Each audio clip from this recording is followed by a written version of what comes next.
It's the Fellowship of the Geek Show, a weekly podcast about comics, the comic book industry, and other geek pop culture. Music courtesy of Manny the Martyr. And now, on with the show!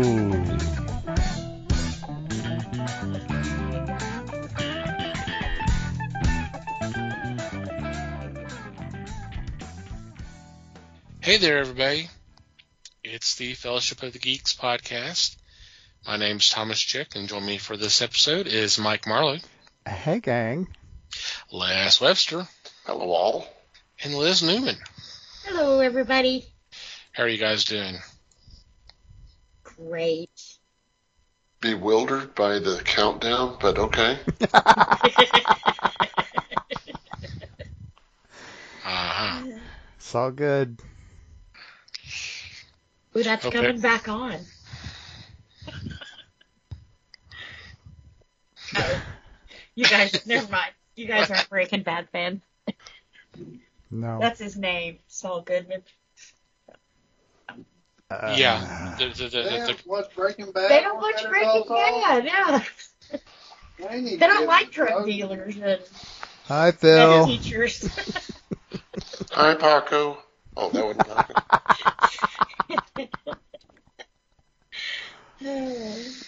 You'll be able to edit this out, shouldn't you? Why the hell would I do that? This shit's gold. All right. Well, fuck that then. He didn't know we was recording. Neither did I. But anyway. I hope everybody out there is doing okay, because we're obviously not. All the nuts are hanging out in the nut house tonight. Woo! Woo! So, I asked You this dare?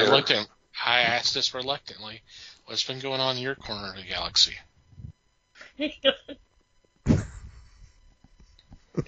That means you start.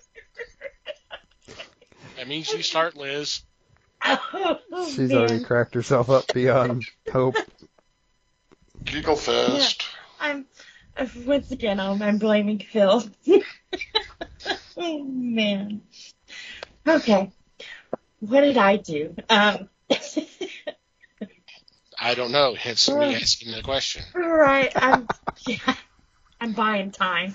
She's stalling. That's classic stalling behavior. Oh, man. It's going to be double the charge if you keep it up. Yeah. Well, I did start the Clone Wars, which I'm really enjoying. I know I'm probably like so late to the game on that one, but it's pretty good. What else did I do? I was trying to think. There was a movie I watched, Krampus. Have you guys seen that one yet? Not in April, no. Yeah, it's a few years old, but And a few months old, too. yeah, it's probably the best one that I've seen. It's a little campy in parts, especially like in the middle when the grandma's telling her story. It like completely goes to like animation, which is kind of weird, but the whole movie's kind of weird. So, Well, It Just- fits. the Krampus wasn't bad. He was pretty cool looking, but I still think the one that Will Shatner did, God, I can't remember the name of it. I know I've talked about it quite a few times on here, though, but it's a Christmas story with, I think William Shatner is a DJ, and he's covering Christmas time. In background, there's another Christmas story going on. That Krampus in that film is probably the best Krampus I've seen. So, but this Krampus looks more like the lore Krampus. So, depends on what you want to go for. If you want something that looks like it came out of German handbooks, then this is your Krampus.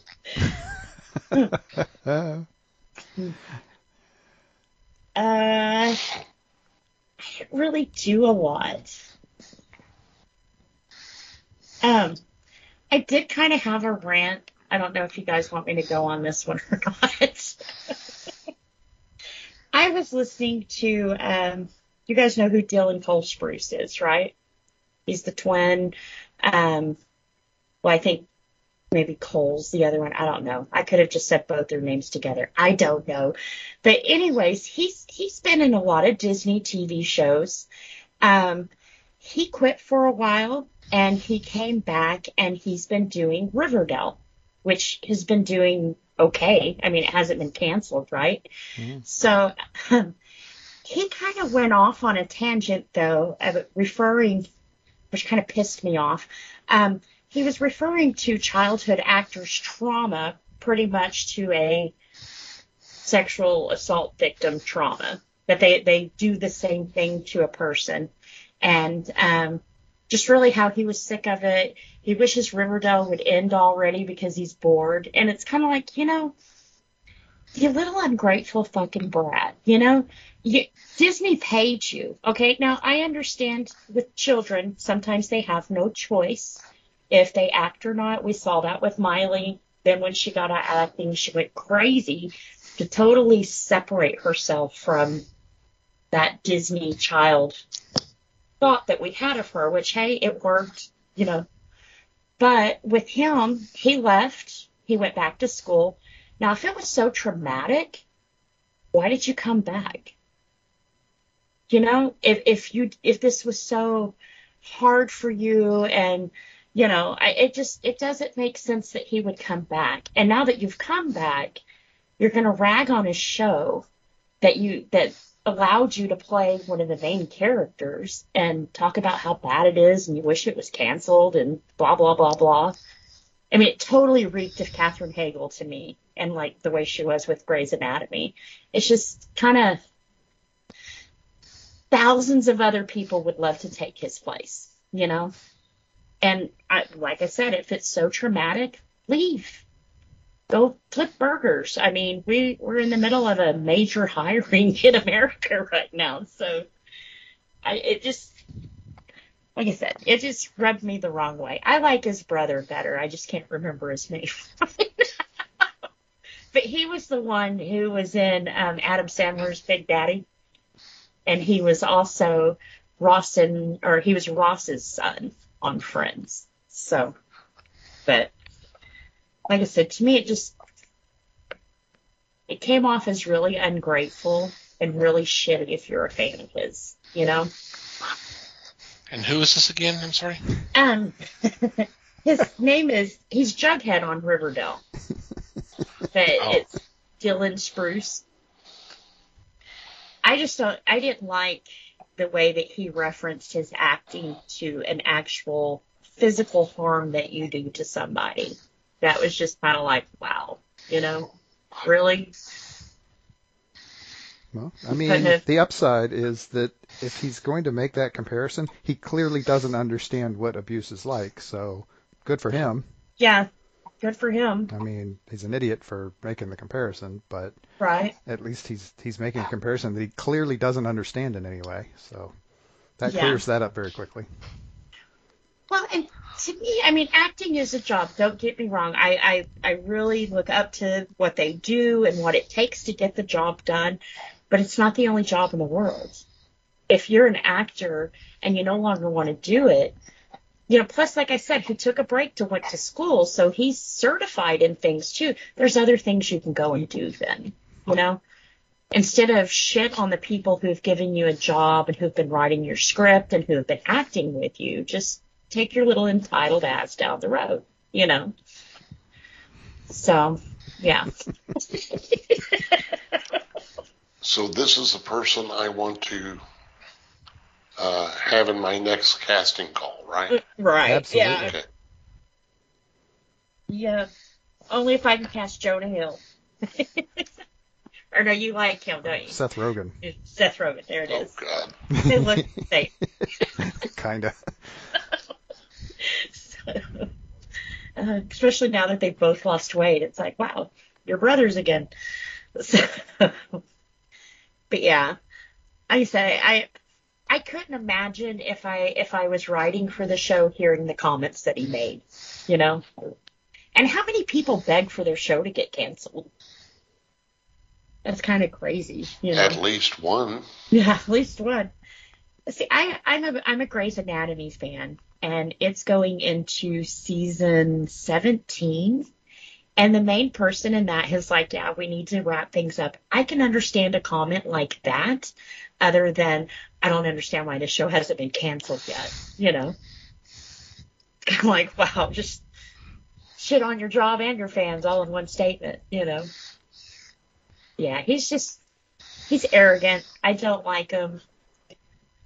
I'll be put off on anything he's ever in again. You know.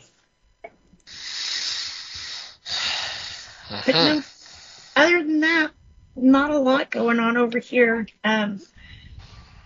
We just had her birthday, and that's taken up a lot of time. So, yay, it's over. For now. For now. There'll be another one in a little while. Yeah. I mean, rant or a birthday? Birthday. Okay. So we won't have to wait long for the rant either. But there'll be several rants before there's another birthday. She was born right at the pandemic. So this is like her first birthday party she actually got to have. So I said, when we sing happy birthday, should we go out to the car and honk the horn? I don't think she knows what birthday is. Make a little parade. You know. That's so 2019.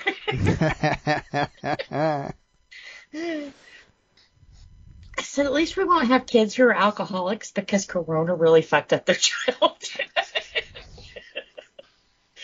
So I'm glad that things are finally getting a normal where I can laugh about this and go to a birthday party and we're not normal, but we're getting there, you know. Some of us weren't normal before we started, but anyway. Right. Yeah. Abby, somebody.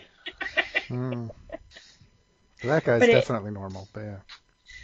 But it feels good to get back out, you know. I say I hate people, and I do. I don't mind getting out as long as people don't talk to me. And we're good. But no, like I said, it was nice being able to do something like that with her because we haven't been able to. Okay. Mikey. Huh? Yeah. Okay. I'm gonna say the thing that we all always say every time, which is I don't really have much. But the thing is, I mean it because other than doing my homework for the next few weeks for shows, I really kind of didn't do much.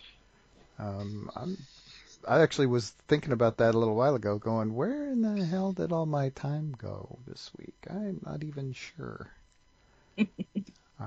But you know,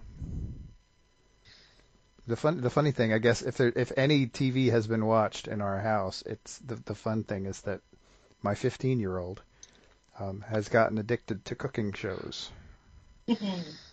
So he's been watching, actually specifically America's Test Kitchen. He's watched like 3 full seasons of that in the last like 3 months. Maybe not even 3 months. It's like been since the Olympics ended. Since the Winter Olympics ended. So it's really probably only like 2 months. In 2 months, yeah. So, I mean, which is fine. It's actually a good cooking show, but all the time. That's what he wants to watch. He wants to fire up. Even just to watch one episode, he'll fire up the TV. And it's like, okay. I mean, it could be a whole lot worse, I guess. I was about to say that, yeah. He's learning stuff. Yeah. I'll give him that. He's not really practicing it, which I keep reminding him he should be. If he's going to learn all this stuff, he might as well use it. Now get in the kitchen and make me a sandwich, but he never does, and so it's kind of depressing. You know? Maybe they haven't done enough sandwich episodes. That's the problem. I need to search through the library and find all the sandwich episodes. That's what I need to do. Has he watched like MasterChef Junior? The kids actually doing it. Funny you should mention that, because no, but I won't say that we've told him he can't watch that. The funny thing is we were out one evening a couple of weeks ago, and they had the TV on, and it had that on there, but it was muted, so we couldn't hear it. So we were kind of watching it and watching these small children cook, and watching the poor grown-ups standing there really not looking very enthusiastic about eating this food, and watching Gordon Ramsay muted and wondering what's coming out of his friggin' mouth. Because with the kids, he's really delicate. I hope so. Yeah, he doesn't yell, and I would say it's like a whole different side of Gordon Ramsay. Good for him then. But I would also say, though, that Master Chef, he's kind of like a whole different person than Hell's Kitchen. Hell's Kitchen, he kind of has to be that way because they're in Hell's Kitchen. But it's so fast-paced that, this isn't just a competition. You're feeding actual live people, So I could see him losing his cool there. But with the kids, it's like he's so encouraging. The kids are feeding actual live people, too. Well, yes, but not like in a restaurant setting like Hell's Kitchen is. Right. People aren't necessarily paying for it. I'll give you that. Yeah. And it's his reputation. That's his restaurant. That's his name they're sending out. So I like I said, sometimes I can understand. And I know I used to work with a chef, and sweetest lady, I loved her to death, Chef Dell. Loved her to death, but you get in the kitchen with her, and oh my God. Totally different person. But although I was cooking, that's her name on that plate, So. Right. But yeah, I would say Chef Junior. They also have a Chop Junior, and there was one, I can't remember what it was, but Valerie Bertinelli was one of the hosts for the kids show, and it was pretty good too. Now, the thing to keep in mind is I mention a kid, and you immediately go to your 2-year-old grandbaby. My kid's 15. He doesn't want to watch kids. Well, yeah. Well, and I don't particularly want him watching Hell's Kitchen either. Right. Although he will learn lots of bleeps. Right. But these kids aren't like 5-year-olds. They are his age. Yeah, not the one we saw. Oh, probably They were not. younger. They were under 10. They were all under 10. Oh. The oldest kids in the room were 10 years old. See, there's one on Food Network. Like I said, it's the one with Valerie Bertinelli, and they were between the ages of like 12 and 16. Right. And I thought 16 for that competition was a little old because you put a 16-year-old up against a 12-year-old. Right. That hardly seems fair. Right. They're not even a teenager yet. But hey, they do it in public high schools all the time, so why not? Right. Yeah. Yeah, and plus it just kind of shows them kids can do that. Totally. But yeah. So that's what I got really. So you've been hungry all week.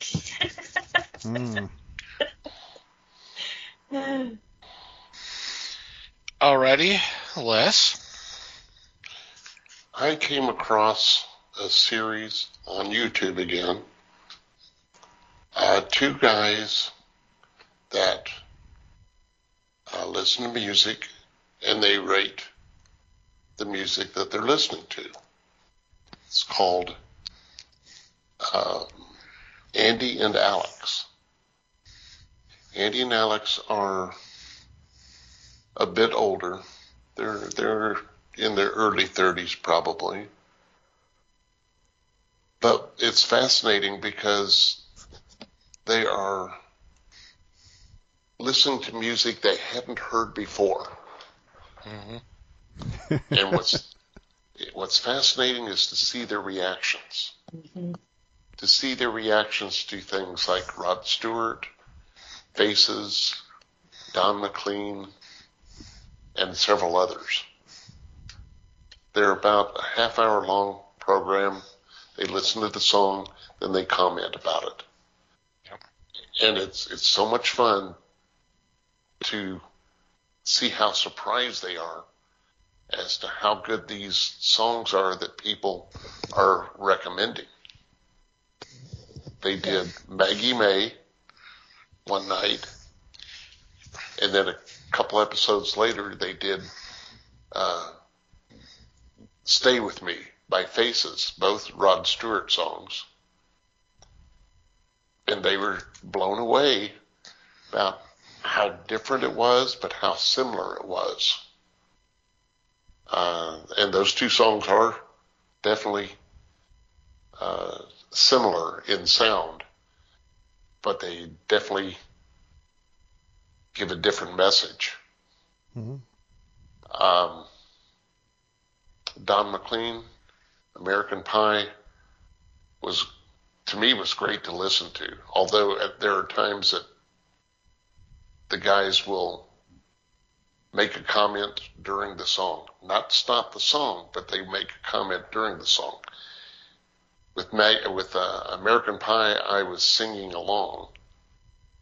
It was so much fun because, Lord, I'd heard it so many times.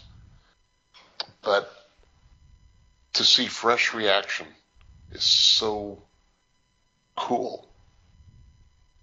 And I commend them on doing this. They've done several episodes, and each one is a bit different, which is a good thing. Granted, they usually have high praise for these, but you can't expect anything different because, like I said, these guys are listening to this the first time. I'm going to put it out there and say I recommend this. Who is it again? It's Andy and Alex. The guys just sit there drinking their vintage malt liquors or whatever. Okay. I have seen a few of their videos. I love commentary videos. I don't know why. I think they're pretty popular in general. Yeah. Do these guys have any musical training, or are they just sort of randos off the street type thing, going from that angle? That I don't know. I wish I did. I wish I knew if they had any background, because it would almost be a necessity to have some background. Yeah. Otherwise, it does you no good. But it's just fun to listen to. Yeah. The only description they have is two college guys checking out great music of the past for the first time. So I don't know if they do. But sometimes that's cool too, because I don't like when they get into technicalities. Oh, they falsettoed there and should have did this here, or falsetto. I'm sorry. Falsetto. Yeah. So. But that's about it for me. Cool. Yep. I've seen some similar reaction videos. It's funny. There is a duo. They have their own band, and it's a guy who's a guitarist and then a singer. And they got, they're all kind of the same. They have the Patreon set up to where, hey, you support us that way, and then you can also make suggestions for us to listen to certain songs. That's cool. One of them I caught was Liberation. Ooh. Chicago Transit Authority. Deep cut. Chicago's first album. And They were blown away listening to that. And it was not just Terry's guitar solo. They made a lot of comments about Peter's bass playing. They even talked about how much he may have overshadowed Terry, which I was like, that's an interesting comment there. Or was it Poem? No, it was Poem 58. It wasn't Liberation. It was Poem 58. So I stand corrected. But still, it was still the same comments. And I was like, that's kind of impressive. But, yeah, it's kind of interesting watching them. You know, I've seen some of the reaction videos of people watching some of the shows and stuff, but Yeah. them jamming out to the music, which I still don't understand how they're able to get away with that, but okay, you know. Some bands and publishing companies are more litigious than others. Oh, yeah. And also, some of them, if you watch, the video is maybe just a little bit out of sync with the music, because as far as fair use goes, it can't be exactly the same as what is there. So some of them will either slow down the audio part or slow down the video part. So that way it's not exactly the same and it falls under fair use. Fair use. Okay. It may have been the video that they might have slowed down, because it was not the music was in regular speed. Well, not slow down, but like back the track up of these vocals, like maybe 3 seconds behind where the video is. So it wouldn't be a delay on mute. Yeah. So it's the same, but it doesn't play along perfectly with the video. But it was actually kind of cool listening, watching that, and them, you know, going, oh, wow, this is actually pretty cool. I was like, well, yeah, I know that. Kind of dispel the power ballad image that they've had since the 80s. But I was like, yeah. So, yeah, it's cool. It's cool to watch those. It is. Welcome to the party, pal.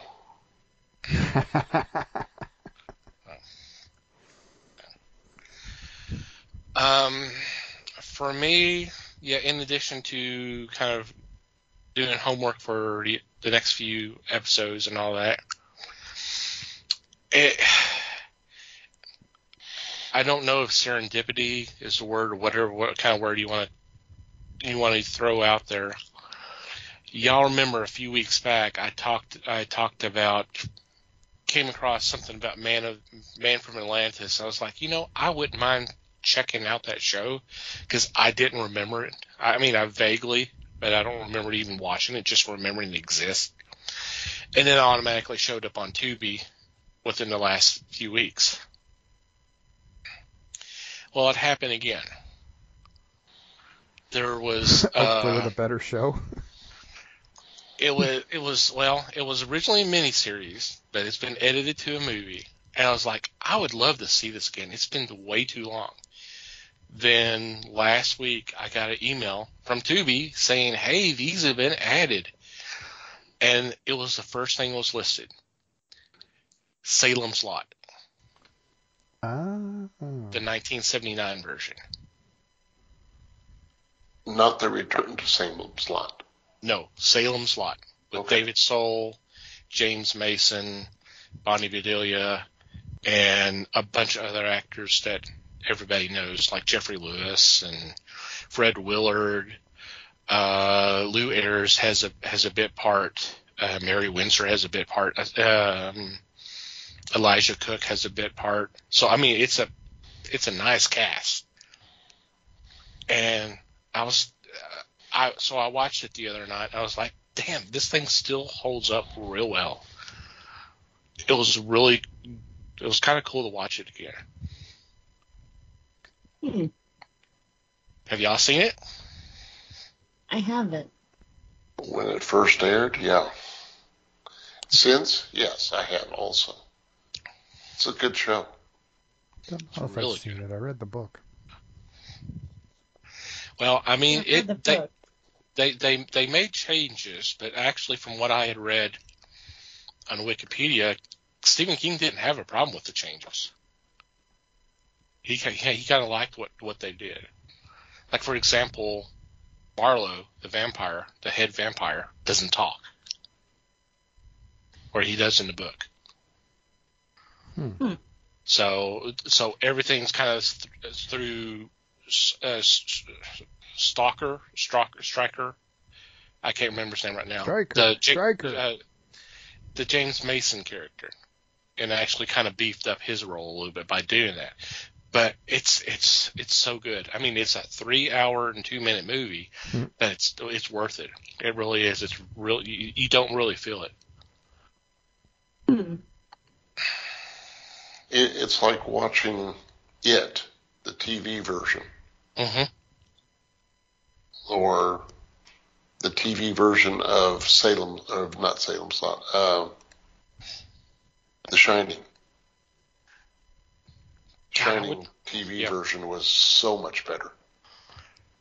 I would like to see that again because I remember bits and pieces of it. That was with the guy from Wings. Steven Weber. Yeah. Because that was on I think on Sci-Fi Channel, if I'm not mistaken. Jonathan Harker from Dracula Dead and Loving It. Okay.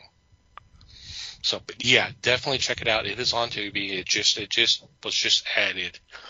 So good. And it's funny that you mentioned it, because when I was doing a little read up on this. Mention what? It. The movie It. Yeah, no, the what? You mentioned what? I'm kidding. Who? Stop it. Stop it. Just stop it. They're obviously they're talking about doing a new version, and the guy they hired to write it is the guy who wrote the screenplay for the new version of It, part 1 and 2. So, oh Lord. Interesting. Well, I don't know. I've not seen that version of It, so I don't know. I don't know how good or bad it is, but it seems like it was somewhat well received. Yeah. It was all right. I've seen both. It was all right. There's no Tim Curry, but you know. Yeah, most of us are no Tim Curry. Right. But I heard actually they're going to do a third one. So. I had heard that they were possibly going to do like a prequel, but yeah. I'm like, how? Okay. I'm like, okay, yeah. Because if you remember from the first one, when Georgie disappeared, this had happened before. And so people kind of, it wasn't a big deal, but it was a big deal, but it wasn't that big of a deal because that kind of thing had happened before. So I think the prequel is actually going to go back and tell us what happened before and why people were kind of like, sucks to be you. So, which could be interesting, and then again, it could,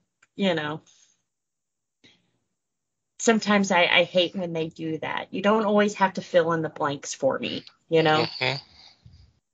Yep, I totally get what you're saying. But the problem with the movie version of It is they didn't put it in the correct time. I think I've discussed that before, that they just made everything go from page 1 to page 2. There was no difference like there was in the book. In the book, the kids were young. And then the next chapter, they're older. Yeah. And then they would go back to being young, and then they would go back to being older. So it fell into place because they were trying to recall through the whole book as to what they had done before to defeat the monster. What had actually happened. And to me, with the movie version, they just bypassed that totally and said, we'll give you this, and then we'll give you that. Mm-hmm. And Oh, by the way, we'll give you a sequel. What? Yep. Well, they got to break it down and spoon feed it to you, you know. No, they really don't. Yeah, they don't, but they think they do. They think they will appeal to a bigger audience if they do. Yeah. Well, it's kind of like the comics movies. They've kind of got to fill into a background because the general audience doesn't know it, you know. Well, with the Eternals, they're right.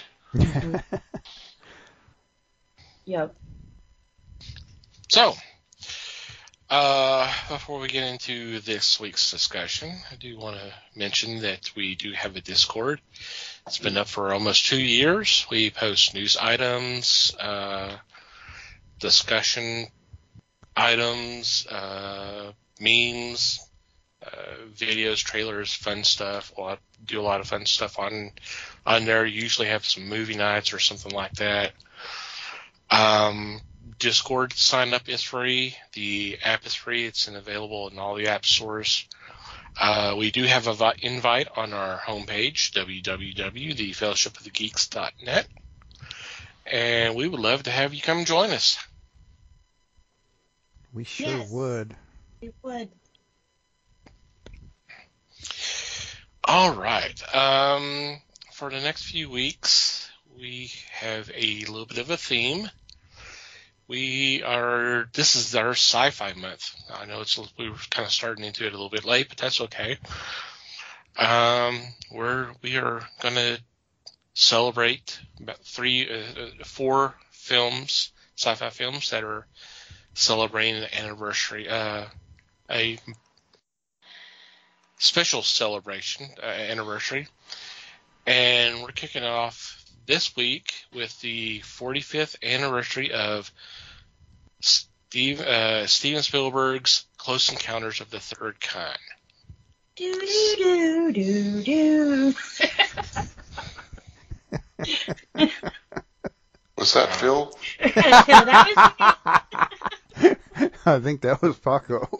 I've been singing that song all week long, man.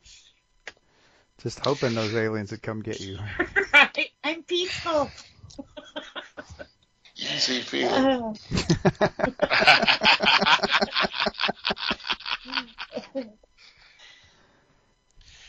Well, go ahead and share with the class, Liz. I like this one. This is probably right up there with one of my favorites. I think they handled the crazy aspect really well. Richard Dreyfuss did absolutely wonderful.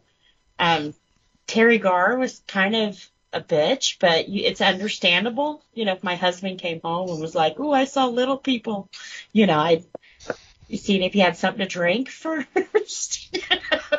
You know, it's funny that you mentioned that.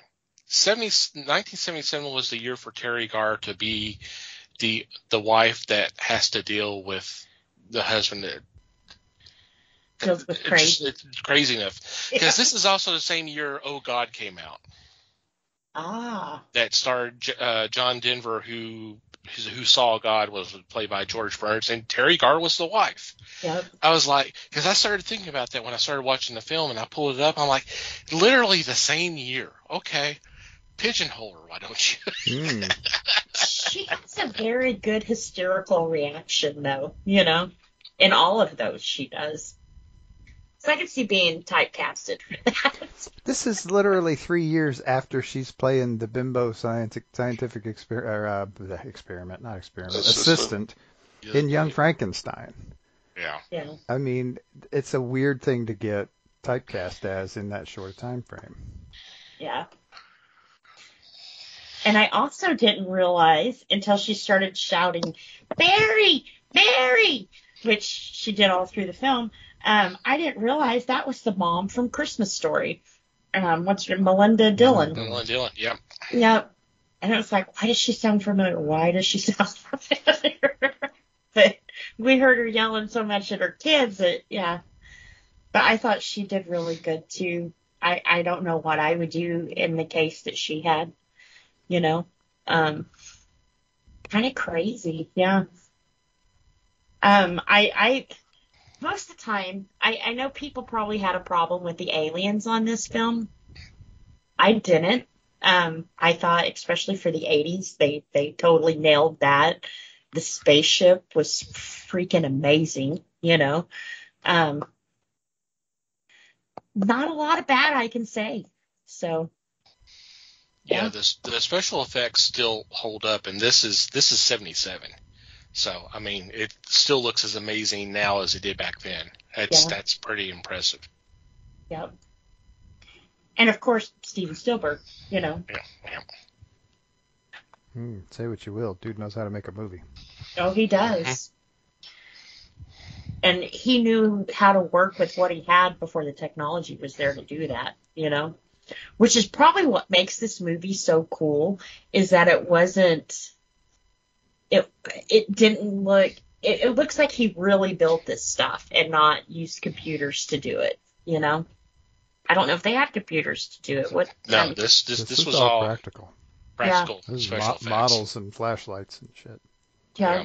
And matte paintings and all that kind of stuff. Yeah.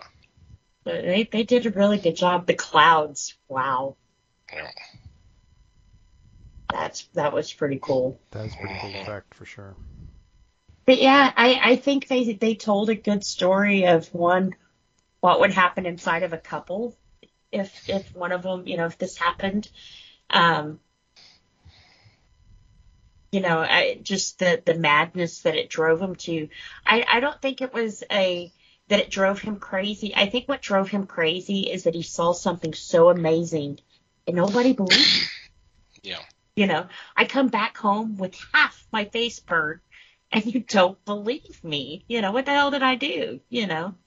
How do you think this happened? Yeah. What happened to my truck? And, you know, so I think for him, it was more of, I've got, you know, there at the end, it was more of, I've got to know I'm not crazy because everybody's telling me I am, you know. Yeah.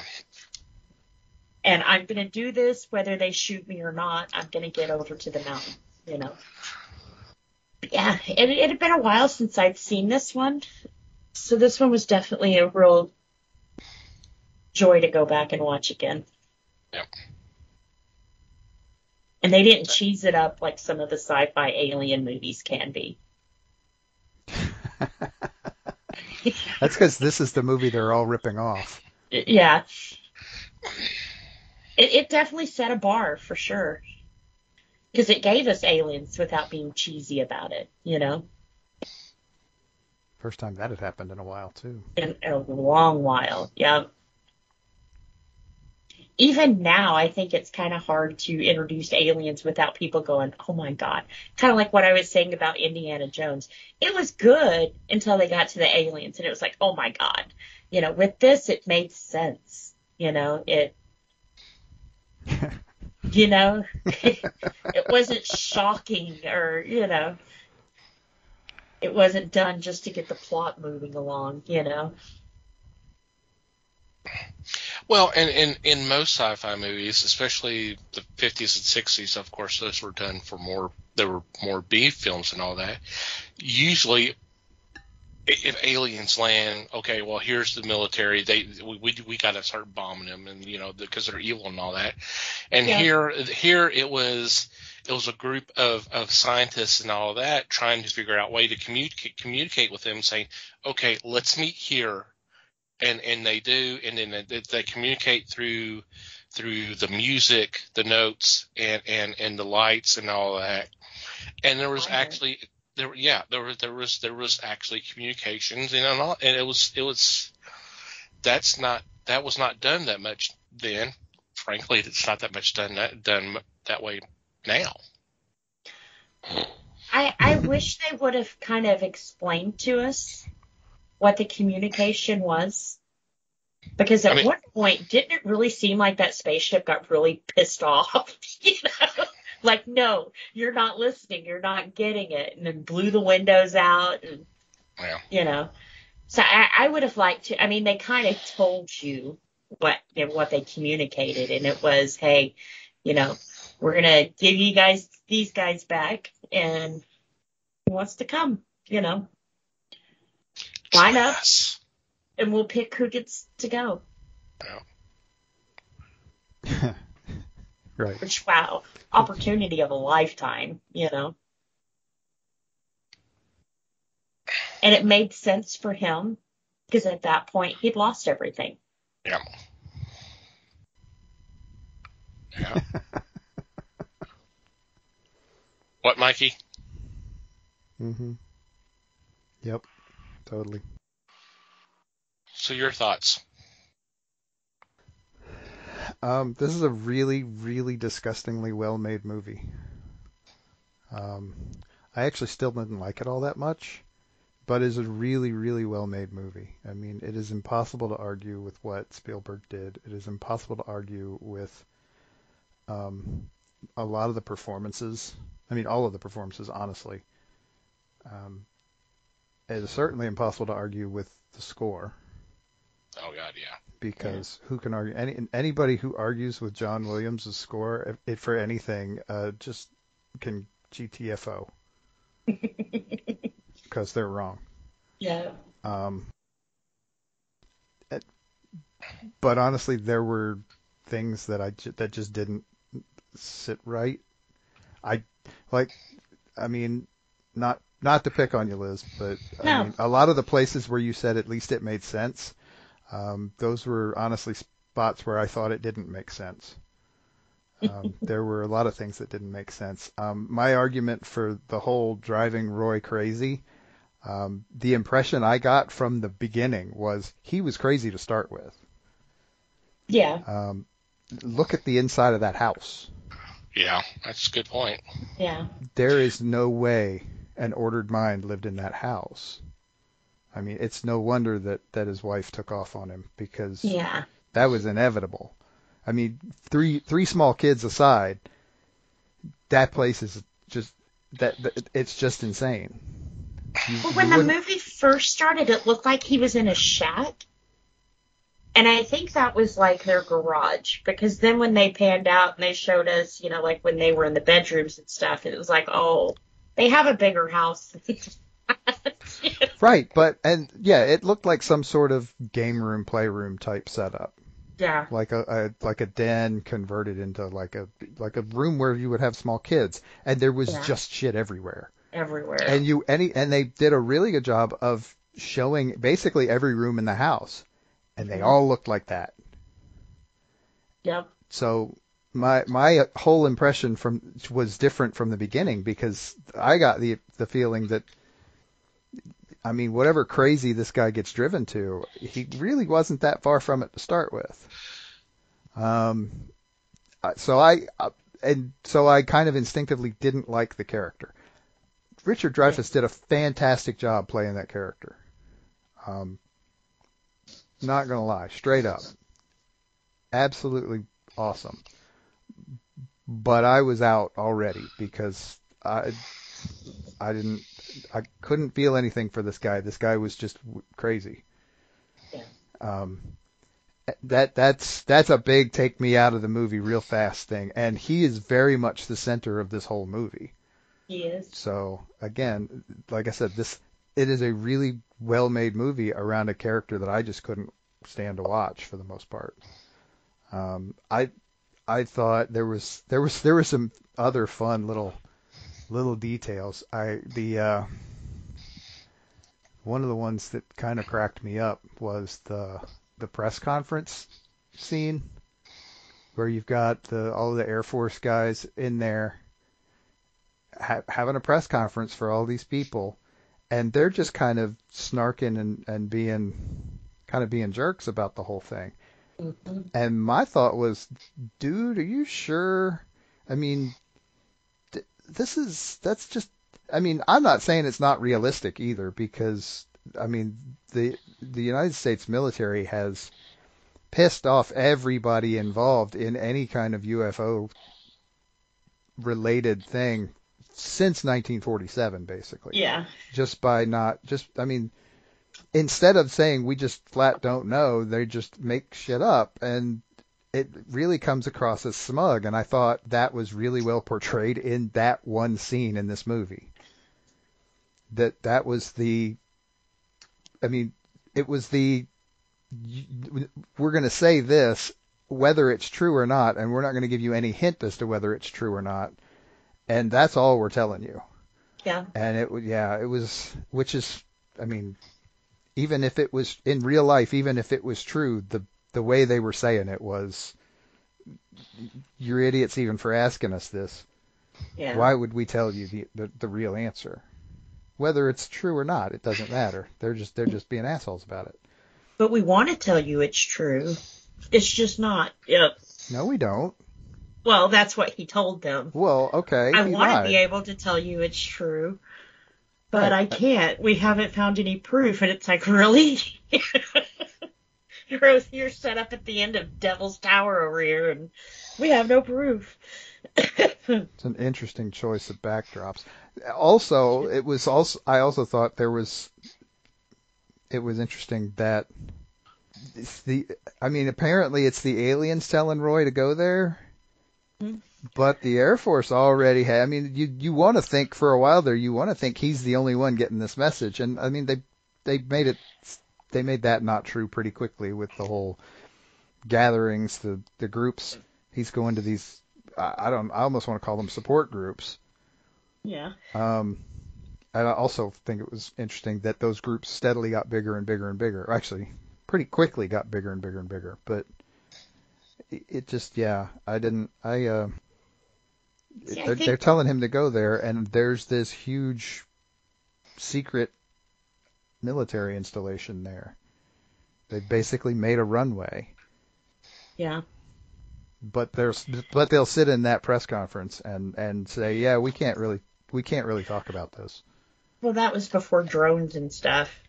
And then the way they planned all the dead animals around it, so it really looked like the area had been contaminated, and Yeah, that's an awful lot of cover up.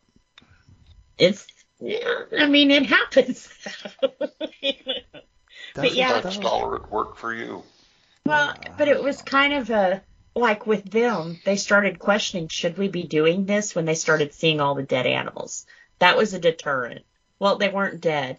He said, they'd been knocked out in 6 hours. They'd wake up with a bad hangover. So they had just knocked them out. But which is actually harder than killing them, to be honest. So you're putting more effort into this. Mm-hmm. I don't know. If you have it at your disposal, I don't know. I just thought it was interesting how easily they made it past all of the fences and checkpoints and stuff, until they didn't. But it was like, you got pretty far. That was a real organized operation there. Especially for a guy who clearly enjoys reading maps more than he does driving, because boy, was he doing one while he was doing the other a lot. Yeah. Well, and you said he was kind of crazy to begin with. I think that's why they picked him. You had to have that kind of mind to be open enough to understand, we want to talk to you, and not be like those stiff military dudes of, are you kidding us? So I which is a sign that they understand us way better than we want to think. Well, they kind of showed us they did when they dropped off the airline pilots. They'd been studying us for a while. They had said that the airline pilots disappeared in 1945? So they were with them for 30 years. They'd already been studying us. Yeah, the whole first 20, 30 minutes of this movie was a real case study in crackpot conspiracy theories related to UFOs. But anyway. Yeah.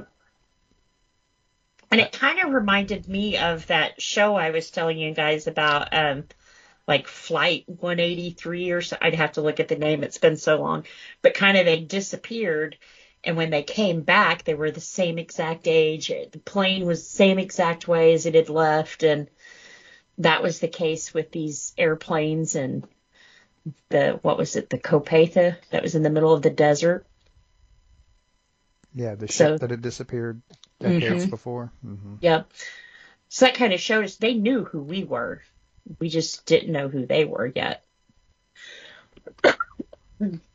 And at least this round of people that they took with them, it was consensual and not taken out of the sky or the ocean or anything either. They actually had a choice to go with them this time. Les, your thoughts? I can iterate everything that's said before, but I will say I was more interested in the first part of the movie than I was later with Roy and his family. I enjoyed the scientists speaking to the locals, finding out their information from first-hand sources. I enjoyed the fact that the scientists were very intelligent. They weren't there to cause problems. They were trying to solve one of the biggest things, one of the biggest problems they've ever faced. I commend them. I commend the writers on handling that rather than just let's accept it and move on type situation. The acting was spectacular, but I don't expect anything less from an Academy Award-winning actor. So, kudos to that. Terry Garr as the wife, she tried to hold the family together. She was not successful because her husband was a bit of a kook. Now, to say that he was wrong in his belief is I'm going to say it's foolish, because he had convictions, strong convictions, and I think it was proven. So I do think she could have been more supportive. I think she was supportive as far as she could be. Yeah. Because Roy had gone off the deep end. He was going to find this mountain of mashed potatoes if it killed him or not. I love this sculpture in the middle of the living room. That was pretty cool. And throwing plants in through the window and things like that. That's pretty far gone. That is, yep. But it all added to the story, too. Yep. But wouldn't you kind of go crazy if you knew something, you absolutely knew deep in your soul, this is what I saw, this is what was right, and everybody's like, no, you're crazy, you know? I don't believe you, you know? Well, for me, it wouldn't be the first time. So I'm not that taken aback. All right, you get used to it after a while, basically. Yeah. And even if I thought my husband was like losing it, when other people started calling me and telling me my husband was losing it, oh, you best step back. I'm the only one who can call him crazy, you know? So I don't know. Well, whether I believed him or not, I would have been like, screw you, shut up, leave him alone, you know? Well, the other day was Siblings Day, so yeah, I still get harassed by my siblings. Yeah. But final thoughts on it, just that it was great fun to watch. It had me in suspense. And Roy being the only one chosen, I don't think that the aliens were choosing him. I think they weren't sending a signal out to him. I believe that he saw something, he reacted to it. And because of his staunch support for his thought, he was chosen to go on board. Now, because he believed. Yes. He believed enough to come. Because they put that message out to all of India, to those people we saw at the train station that they had to get away from. They put the message out. Yes. But who was going to believe enough to come? But as far as an alien movie, I think this was successful because it gave the aliens a good turn rather than attack, like Mars Attacks. Instead, it was more like The Day the Earth Stood Still. And making contact and telling the people as to what's going on. Yeah. So, this is a good Spielberg movie. This is one that I would sit and watch again and again. Mm-hmm. Just like I would watch his Indiana Jones and some others. So, yeah, highly recommend it. I think we may all, but although some of us have parts of they don't care for it. Oh, I'm still recommending it.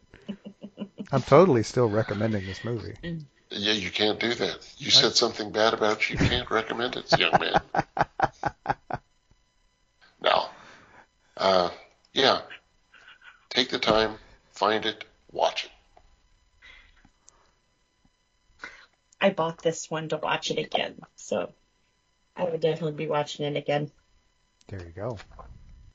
Yeah, I would recommend this one. I liked it a lot. I see where you're coming from, Mike. I get that, especially the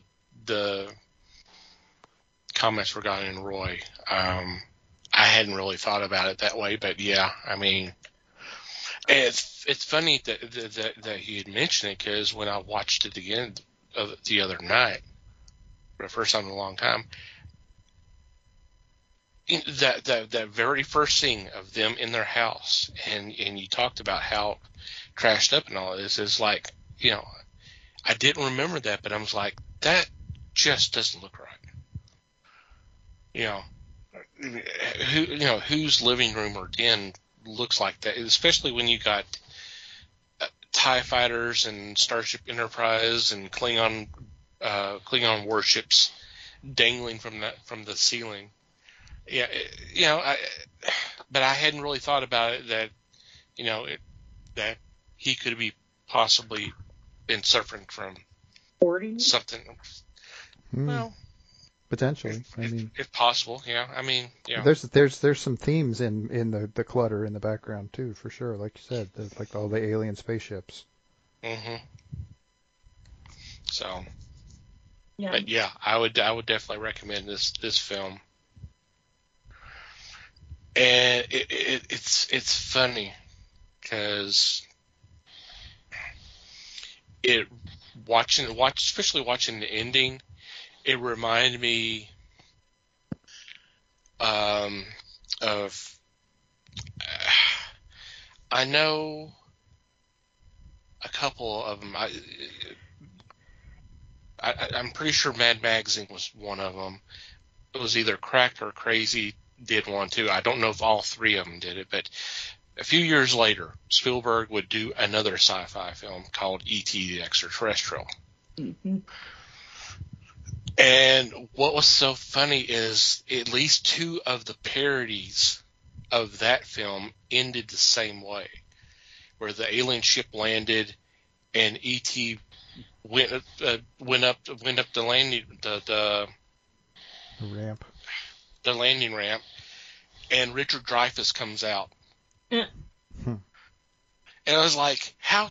Because I was reminded about this when I watched the film. I was like, how could they all have that same idea. I mean, it's funny as hell. Yeah. But but for most of them to do the same joke, it's just kind of funny. Sounds like Close Encounters had an impact, huh? So, yeah, I mean, it looks great. We already talked about special effects. You mentioned that the music's incredible. Yes. Mm-hmm. There's not a lot wrong with this film, so definitely check it out. We used to listen to a local band here in Dallas, and that's how they opened their show, which was pretty cool. Because it was like a bunch of rocker guys, and it's like, I'm probably the only nerd in here besides that guitar player that knows what he's playing. Yeah. Doing the little hand signal to it, Yeah. So, all right. Any final thoughts? Well, let me ask you this. How do you rate this versus John Carpenter's The Thing? Just a different alien aspect. Very different. Yeah. I think we're comparing apples and oranges here. I don't think you can compare the two. Well, if I give you 2 apples and 3 pears and ask you to judge it then, how's that? This is starting to sound like a math problem. Yes, it is. I don't know if I've seen The Thing now that I've pulled it up. Wait, what? What? I may have to watch that one. You should watch we that. discussed it. It's not a Spielberg Did we? movie. She wasn't with us when we did the Carpenter month. That was like our first year. Oh, What really? did I do? Watch Mickey Mouse? Yeah, no shit. Which Carpenter song were you listening to? she watched a Goofy movie or something.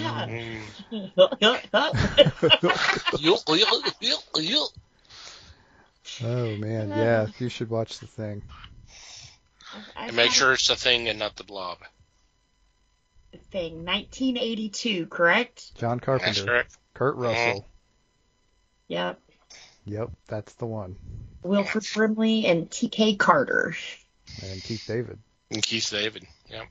Yeah, they only list those 4, so the others don't matter. Wow. You'd be surprised. Watch the movie, you'll see how it matters. But yeah, That's cool. I have that one marked. there we go. Not the direction I thought we'd go with a movie pairing, but okay. Yeah, why not? Shh. Bug. No. Yeah. Shh. Bug. God, let me go. Does she think she's muted it, or what? I don't think so. She's trying to tell us her favorite movie is Pluto in Space. Pluto Nash? Oh, Come on. Come on now, Matt. Yeah. Come on. you gonna let him talk to you like that, Liz? Come on now. Thank you. I guess so. I'll even thank him for doing it. Some days it's about what you have to give up to get something. That's all. Are we going back to the question of drunks or karaoke?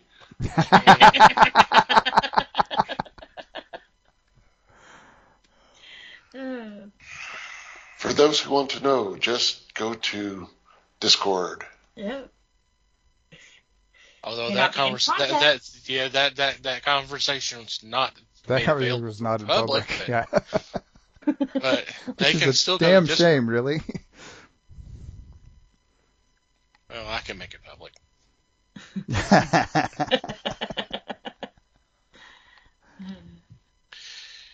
Okay, final thoughts again.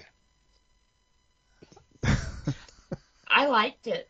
Definitely must see. Yep. Don't listen to me. It's a good movie.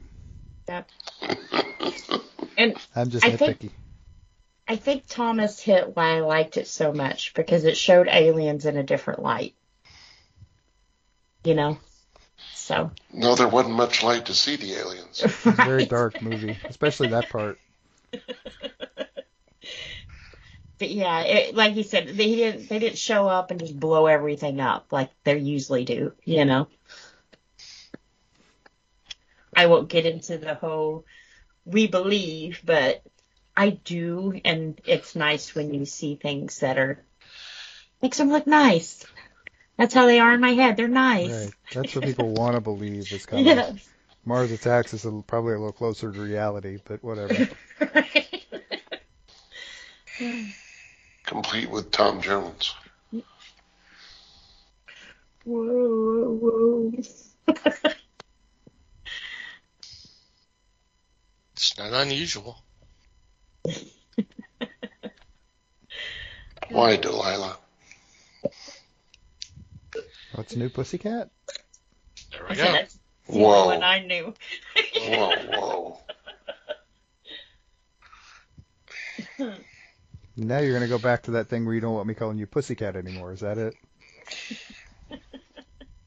If we must, we must. Not when we're recording, man. And on that weird note, we are taking a quick break because I think we need it. We will be right back.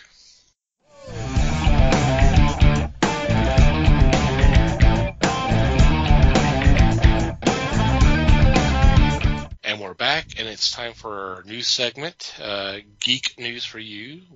We'll have a couple of news items that we want to bring to the podcast for discussion purposes. This week it is Les and myself. And Les, would you like to go first? Thank you, sir. My report is that a new villain has been named for Black Panther 2 movie. The villain is going to be Namor, the Submariner. I have questions about this due to the fact that outside the fact that Namor and the Black Panther are rulers of empires, they, to me, do not have anything in common to supposedly wage a war. So I'm just curious how they're going to be able to wrap this in.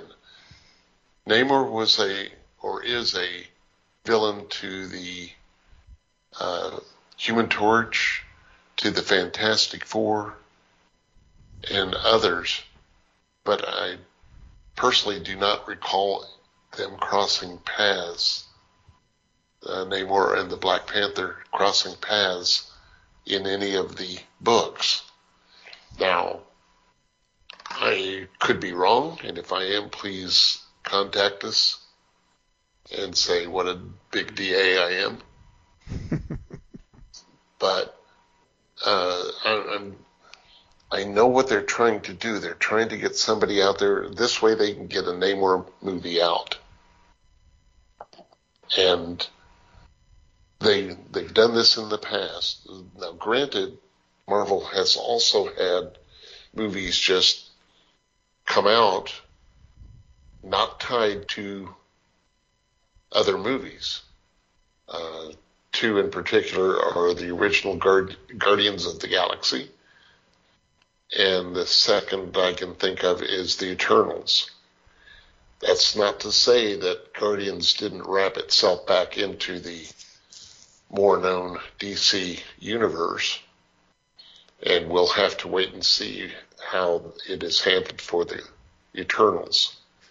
But in this one, you've got an established character with Black Panther and somebody new coming in, which is not unusual. But to me, this is a money ploy. This is so they can make a Submariner movie and rake in the dough. Yeah. Well, I mean, why not? Because it's worked before. So. Well, maybe this is a way to pull the Fantastic Four into the fold. Yeah, that is a possibility. Um, Namor has been rumored to be in this film for the last couple of years. I mean, I've seen it here and there, but it's always been just rumblings, nothing really to back it up. One of the things I had seen in that time was that Namor could possibly be being duped by Doctor Doom, which I would totally buy that. And once again, goes back to what Mikey said as a way to introduce the Fantastic Four, which we do know that's coming down the path. They've already announced in a movie. I don't remember if they announced any kind of date or anything, but it is on the slate for the next phase or two. And I mean, Namor is one of those who flips sides when it's for his best interest. I mean, all he's really concerned about is Atlantis, his kingdom. So, you know, the whole world can be his adversary, and has been from time to time. But then again, he also fought on the side of the Allies and the invaders. Now, obviously, they can't do that now, although I have thought of a way that they could do that, but I'll save that for another time. I have also heard that, you know, in this film, they're also introducing Riri, who's Ironheart, who's going to have her own Disney Plus show probably next year, because I believe Black Panther is going to be out this fall. I may be wrong, but it's definitely going to be after the Black Panther film. So, from what bits I have read, and of course all this has to be taken with a grain of salt, is that her armor is what's causing the conflict. Whether that's true or not, I guess we'll find out when the movie comes out. So, but there had already been some hints at Atlantis, because in Endgame, during the scene where everybody was reporting to Black Widow of what was kind of going on, they talked about there being undersea earthquakes. Could that be a tie to Atlantis? Maybe, maybe not. Maybe we'll find out. Maybe we won't. It could have been just thrown in there, or just for this purpose, for us to talk about it. So, I mean, we'll find out. But it would be kind of interesting. Yeah, and it is a way to get him in there, because from what I understand, and it may have changed, Namor kind of suffers from the same thing Hulk does. Marvel doesn't have the distribution rights to do a movie. They can't do a Hulk movie unless they work with Universal, if I'm remembering all this correctly, and that can be dicey. But that's the reason why there hasn't been another Hulk movie since the one with Ed Norton. There's the issue with the distribution, and from what I understand, Namor's under the same way, which I don't understand that. That doesn't make any sense, but that's from what I understand. So you can introduce them into other movies and use them that way, just like they've done with Hulk for everything else. Hell, they're throwing a Hulk in all the damn TV series, because there's rumor he's going to show up in Moon Knight. We know he's going to be in the She-Hulk series. Well, that just makes sense. Yeah, that makes sense. But he's being used everywhere, but he doesn't get his own movie, and that's apparently the reason. So, and it may be the same. It may be the same thing with Namor. I don't know, but it would be interesting. It would be interesting to see. It would be cool to see him come in. You know, I mean, Fahey says there's no more Avenger films. I don't know about that. Obviously, they're not going to be Avenger films compared to what we've had in the past, but he says that part is over. and I just don't believe that. They'll find a way, They'll find a way to bring another Avengers film, even if it's under some other title. Yeah. So. Even if it's Black Panther 3. Yeah. But yeah, I'm interested. It would be kind of cool to see how they handled the character. Yep. Because he is one of those that can go either way. Yes. He can be a bad guy. He can also be a hero. So. Yeah. Alrighty.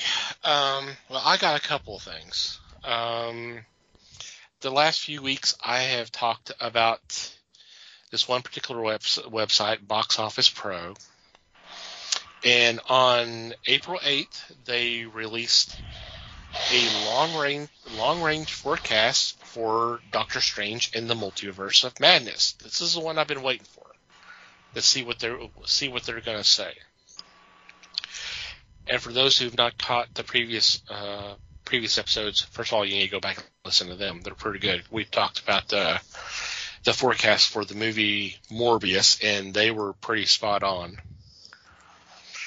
with that. So with this, they're saying the things that are in its favor is obviously how things ended with Spider-Man No Way Home. There's going to be a lot of people wanting to see where things go from there. And of course, Benedict Cumberbatch. There's that's a popular actor, and Doctor Strange is a popular character. Although the website points out that it's been 5.5 years since the first Doctor Strange, which is kind of unusual for that kind of a gap between. Kids. So, and they actually list that as a con, but I don't believe that's going to be a con. It's not like he hasn't been in anything else since then. That's the thing, because he's been everywhere else. Yeah. Another pro is the fact that Elizabeth Olsen's involved, so there's going to be some follow up from WandaVision and all that.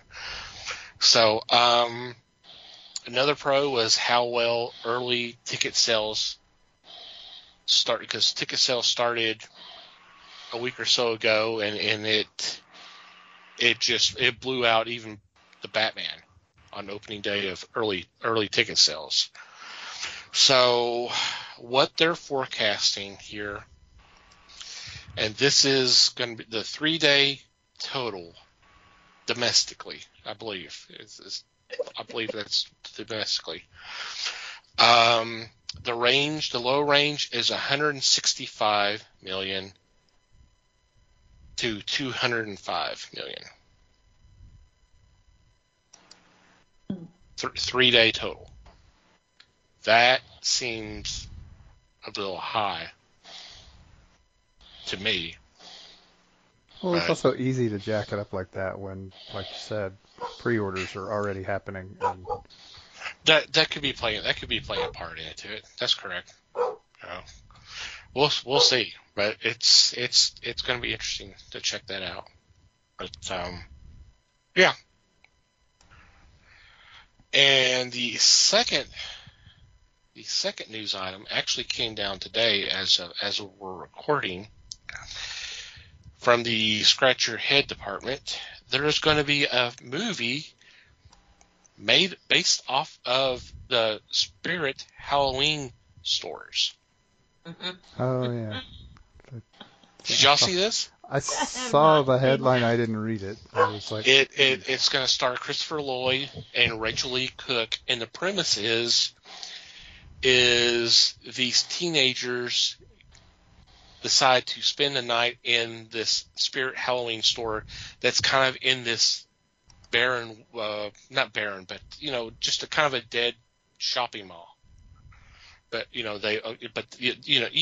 everybody knows how Spirit Halloween stores work. They always take over a place that has been abandoned. There's no tenants and all that, and they're there for a couple of months. So the whole thing is that they go into this store and spend the night there, but apparently it's a haunted store, and this is a horror film. Huh. That's different. Okay. I mean, I guess they wouldn't have to pay a lot for props. Yeah. Because they could literally film it in a spirit store. Yep. Mm-hmm. Well, I'm wondering the kind of film you could make with the stuff from a spirit store. Yeah. Okay. When a new Spirit Halloween store appears in a deserted strip mall, 3 middle school friends who think they've outgrown trick-or-treating make a dare to spend the night locked inside the store Halloween night. But they soon find out the store is haunted by an angry evil spirit who has possessed the creepy animatronic characters. Oh God, this is So it's a YA ghost story, The basically. Nicolas Cage one. yeah. Willy's Wonderland. Willy's Wonderland. Yeah. The kids embark on a thrilling and spooky adventure in order to survive the night and avoid becoming possessed themselves. Do they have a rating on it yet? I don't. It's a night at the museum. Yeah. In a crappy, cheap It's Halloween probably. store. Well, I mean, they say it's a horror film, but God, this sounds more like a PG-13. It couldn't possibly be Well, more when than a you read it, PG-13 yeah, I horror. got the goosebumps feeling from it. Mhm. Yeah. You know, kind of it'll be a horror, but kind of a kids kind of horror thing. Yeah, I got goosebumps, but that's for a different reason. Yeah. I never read those, but okay. I like Goosebumps. Brandon was a pretty big reader, and he really attached to those. So Your kid attached himself to a horror thing? No kidding. Yeah. just books in general, man. But I think we wound up buying like the whole set for him. In addition to Lloyd and Cook, we have Donovan Cullen, Dylan Frankel, Les's favorite, Jaden Smith, Marissa Reyes, and get this, Marla Gibbs. Huh. Marla Gibbs. Damn. Cool. Yeah. Yeah, I'm reading quotes from one of the heads of the studios that's helping do this. He's talking about the Goonies and Gremlins, Monster Squad, and all that. That's the more I'm reading about this, because I had just glossed over this a little bit. The more I read into this is definitely kind of the Goosebumps type of a movie. Yeah. They say it's billed as a family/kids adventure movie. Uh-huh. Yeah, how much emphasis on the slash? That's what I want to know. Yeah. Like done. I don't know. It might be cute. Like I said, if they take the Goosebumps route, it'll be pretty cute. Or what was the other one that Nickelodeon did for a while? Are you afraid of the dark? Yeah, something like that would be cute too. Those were scary, but they weren't like you couldn't go home and go to sleep kind of scary, you know. That were safe to watch with your kids, you know. Well, I had to stay up at home. so reading more into this, I can see why Christopher Lloyd got involved. I can see him having some fun with this. Yeah. Yeah.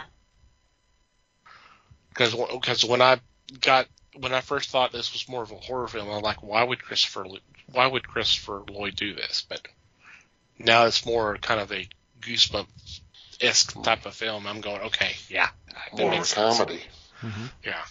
Yeah. Huh. Interesting. I'll have to check that one out. Yeah. I mean, I'm not going to poo-poo on it. It could be fun. It could be a fun show. All right. Any special shout-outs or mentions this week? No. Don't think so. Nothing from here. Okay, we'll move on to our regular ones. Want to thank Pop Goes to Culture Podcast Network for allowing us to be part of a great group of fellow podcasts. Definitely check them out. We'll have a link in our show notes. We also want you to check out the fine men and women who make up Potter and Family, who've been so gracious and kind as to retweet our links and spread the word of the fellowship. The best way to check them out is to go to Twitter and do a search, #PodnerFamily, all one word, and just scroll through whatever catches your eye. Please click on that link and download that episode, and we hope you have a great time listening to them. Thank you guys, as always. I want to thank Maddie the Martyr for supplying the music to the podcast. On show notes, we'll have a link to where you can check out some of their music. Thank you guys, as always. And you, dear listener, thank you for downloading and listening to today's episode. We value your feedback. Any questions, complaints, observations, suggestions, what have you, please send them our way. There are several ways you can do that. Our email address is email@thefellowshipofthegeeks.net, or you can go to the website and go to the About Us page. There is a contact form you can fill out there. In our Discord, we do have a section designed for feedbacks that you can post your comments or whatever there. Obviously, we're on social media. We're on Facebook, The Fellowship of the Geeks. And I just mentioned that we're on Twitter, @Fellowship Geeks. Feel free to follow us there. If you like to follow our personal Twitter accounts, Mike can be found @MikeyGeek. Liz can be found @LN_geek. Les may or may not be found @FakeLesWebster. And I can be found @TomTCGeek. And from wherever you download our episodes, if you'd be so kind as to rate and review the show, it would be greatly appreciated. Anything else before we say goodbye? Just thanks, everybody. Yep. Thank you, everybody. Thank you for listening. We appreciate you listening and the support you've been giving us. And until next time, geek on, my friends.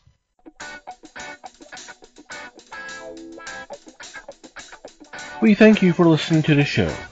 Comments, suggestions, and questions can be sent to email@thefellowshipofthegeeks.net. You can follow us on Facebook @The Fellowship of the Geeks and on Twitter @Fellowship Geeks. Until next time,